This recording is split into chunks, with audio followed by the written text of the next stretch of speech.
next, I love this one because it's so often overlooked, is branded presence. This is so incredibly important. If you have an e-commerce store and you're all excited to launch, but then you launch, but you don't have your social channels set up, big no-no. Tons of studies out there. One of the more recent ones says 48% of shoppers will check a brand's social media presence before confirming a purchase. And this totally makes sense. If they see something, let's say on Instagram or Google, yeah, Instagram says that they're really good, or maybe their ad says they're really good, but they want to check out the social channels to take a look at their post activity, their followers, and their customer comments.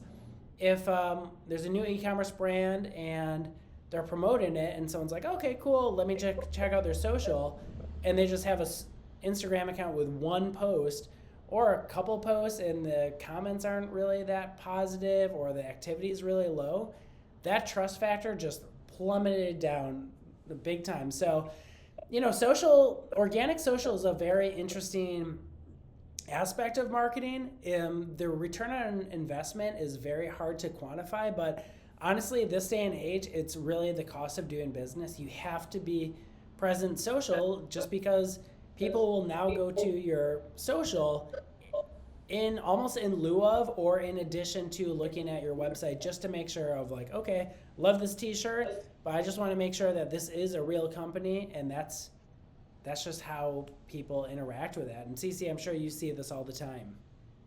Yeah, definitely. You can see when the brand has a strong presence in social media, it helps a lot with conversion rate.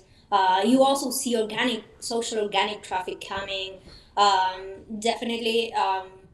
I mean, every time I'm looking for something to buy, it's not just Googling. I also go into the Instagram account to check comments in the posts, also to see reviews in Google. I do kind of my research. Curious about your research, Ben. What social media do Mm-hmm. you usually check on? Oh yeah, no, totally. Yeah, anytime, if I get some ads on social or whatever, check out their Instagram. And I learned this because I was burned in the past. I was burned by, kind of funny story. My wife and I, we saw this cooler. It was called the Coolest Cooler, and they had like a blender and lights and all this cool stuff. It was like some Kickstarter campaign. We're like, oh my gosh, we need the coolest cooler. It'll be the best thing ever. Dropped $200 on it, and we never got the cooler. And we actually had to fight for them for our money back. But then after the fact, after we gave them money and then we didn't receive it, then also we checked their Instagram and see all these comments of like, stay away, this isn't a legit brand.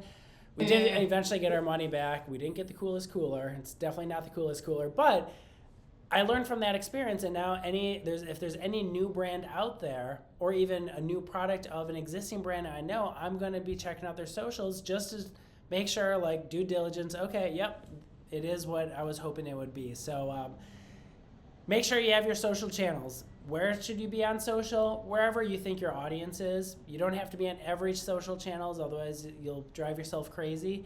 But focus on the top 2 or 3 where you know your customers are, and just start off with that. And again, cost of doing business, you have to be there.